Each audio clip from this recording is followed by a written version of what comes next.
Welcome back to the Sports Source. This segment brought to you by Southeast Termite and Pest Control. Summer's here, so are mosquitoes and ants. If you're looking to rid your yard, your deck, your home of any of these annoying pests, turn to Southeast Termite and Pest Control. And don't forget their new crawl space encapsulation service. It's good for your home. It's also good for your health. Check them out online. You can read more about it, whether it's pest control you're looking for, whether it's wildlife division you need, or new crawl space encapsulation services. Southeast Termite and Pest Control, they provide it. Been doing it for 50 years. Southeast Termite and Pest Control, southeasttermite.com. All right. Since he committed to Tennessee, everyone's been raving about Joe Milton's arm strength. We know that Josh Heupel likes to take shots down the field. That would seem to be a good fit with Joe Milton. Obviously, Josh Heupel and his staff saw something in Joe Milton and said, let's go get him. At the same time, they also did the same with Hendon Hooker. But is arm strength, that's all anyone talks about with a quarterback, is that the best trait for quarterbacks? Is that if you are, I'll hold off on you. Let's see what these guys say. If you are looking for a quarterback, is that first thing you're looking for, arm strength? Not for me. It's decision making. That's what the entire position is all about. And if I see a guy on the field that constantly makes the wrong decisions, you know, Jarrett Garantano, that'd be one of the knocks on him from a lot of Tennessee fans, or a guy who's hesitant to make the right decision and checks down all the time, things like that. I would immediately move on. There's some guys, if you can't fix accuracy, sometimes you can fix decision making, but it takes some work. So to me, decision making is the most important. That's what makes Tom Brady, Peyton Manning, all those guys great. Peyton Manning didn't have the strongest arm. He just constantly made the right decisions and threw an accurate ball. Do those two things well, you can do a lot. All right, Chuck. The one thing I would add would be the ultra-competitive type athlete. That's what Josh Heupel has said in the past. He wants somebody that just hates to lose. You throw in some leadership qualities too, I think. But yeah, obviously accuracy, because if you throw it 60 yards, it's almost like who cares if you can't throw that pass to complete a third down, or if you overthrow a receiver. So I think there's more of the intangibles than the huge arm. Bob. Yeah. No, I mean, I totally agree with all that. He can be on one knee at the 40-yard line and throw it into the other end zone. Yeah. All that stuff. Yeah. Who cares? The accuracy thing and the decision-making thing to me are almost like 1A, 1B. I mean, they're so connected to each other. And if you're inaccurate, it doesn't matter how good a decision you make. Yep. If you're accurate, you make bad decisions. So those two things are connected. I would take that any day over somebody who can just throw it a mile, throw it hard. Anybody remember Danny Werfel? Oh, yeah. Danny Werfel looked like he was, couldn't throw it rag arm, 50 feet, but yet pretty good quarterback. So, no, I think that's actually on down the list. Yeah, if you just went by arm strength, then Ryan Leaf should have been the number one pick over Peyton Manning. Yes. Because he had a much better arm. You mentioned both those guys. Manning and Brady are the two best quarterbacks of the last 25 years. Yeah.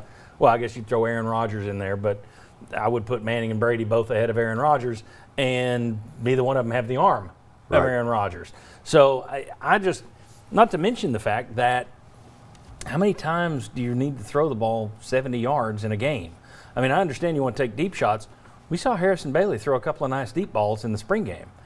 If you're going to be throwing 15 of those a game, okay, maybe you need somebody with a bigger cannon arm. But what's the difference between, he can't just throw it 45 yards, he can throw it 60 yards. Yeah. I mean, that is a low percentage play, even if you've got the arm to throw it. Yeah. Now, the arm strength, there's a reason, and elite prospects often have the bigger arms. You don't see a whole lot of highly ranked guys who are not strong arm guys. So the reason you want that is, to me, it's more about the 20 and 25-yard throws, being able to throw those with zip, fit it into a tight window. The 50-yard, 60-yard throws, that comes up a couple times a game. But here's the thing. Most of the people talking about Joe Milton, I agree with you. Yeah. That you want a nice arm so you can get the ball in there in tight windows. Most of the people talking about Joe Milton and his big arm, it always comes back to Heupel likes to take shots in his offense. Yeah. That's not talking about the 20-yard, but that's talking about the deep ball. And every time I hear that, my thought is, how many of those are you going to complete in a year? I don't care who the guy is. I think it's both, though. I think they're going to do both. I think there's an example right now in the NFL. I think they'll do both. I'm talking about, I'm not hearing many people. Most of the stories I'm reading from the people who are writing about Joe Milton, it always goes back to Josh Heupel loves to take those deep shots. Yeah. Okay, that's great. Unless, I'm going to guess you'll see more passes 20 yards and under than you will 20 yards and over in this offense. Yeah. So to talk about deep shots are the reason you need this guy, I'm just saying I'm not buying that. If that's true, I wouldn't go toward let's go get a guy because we need a guy who can throw deep shots. If you're saying you need a guy that's more accurate in small windows and he's got a cannon, okay. But all the talk seems to be this is going to unleash the bomb in the offense. Those are low percentage throws, in my view. And so if this sometimes turns into a bombs away offense, I think there's a danger in that. And nothing else, you're just trying to get the defense to back off a little bit. You're trying to give some room. This offense is more about spread the field, create matchups. A short throw goes a long way. That's how I would look at it. Thoughts? Yeah, I was just going to say, look at Lamar Jackson in the NFL. He's got a great arm. He does. Strong arm, can move. He has problems with accuracy.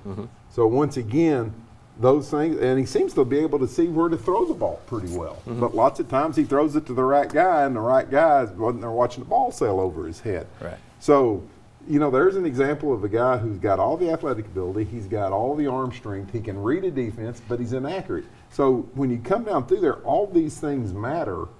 But I just think there are things that matter more than, man, he just threw it from the 5 into the other end zone. Ain't Hey, that John, something? real quick. Go ahead. If you're going to be throwing the deep ball, how good are you going to be at pass protection? You're going to have more time. Does Tennessee have that? And again, I have no doubt they're going to take shots. They did in the spring game. I just think that if that's what most of the hype seems to be tied to. Yeah. Deep ball, big arm. Yeah. It may be they like his big arm because he can fit it into tight windows. He's better 20 yards and under. But that's not the hype. I'm talking about what the hype is because I don't think the hype is going to be right. Happily eat crow or cicada later this fall if it turns out that I'm wrong and Milton's in there just flinging deep balls, connecting for 80 yards a game time after time. But I just don't think that's going to be what we find. I'll say so far, Milton was pretty well regarded coming out of high school. I don't think he's scattershot with his accuracy. I don't think he's the best you'll see in terms of accuracy. I think the thing you got to hope that is wrong with him, wrong from his time at Michigan, is that he just wasn't on a great team, didn't make great decisions, and that only 5 starts weren't enough to show what he can do. He's not Jarrett Garantano with a 4-year track record. He's a limited track record guy. You bet on the big arm, and you hope the rest falls into place. We got to catch a break. When we come back, we're going to talk about Tennessee got a commitment this week from a kid who, you Recruitniks know, didn't have a great ranking, and everybody freaked out over it. How much benefit of the doubt should Josh Heupel get when recruiting guys at this stage in his UT job, for lack of a better word, employment? That's what I was going for. Going back on the Sports Source, we'll discuss.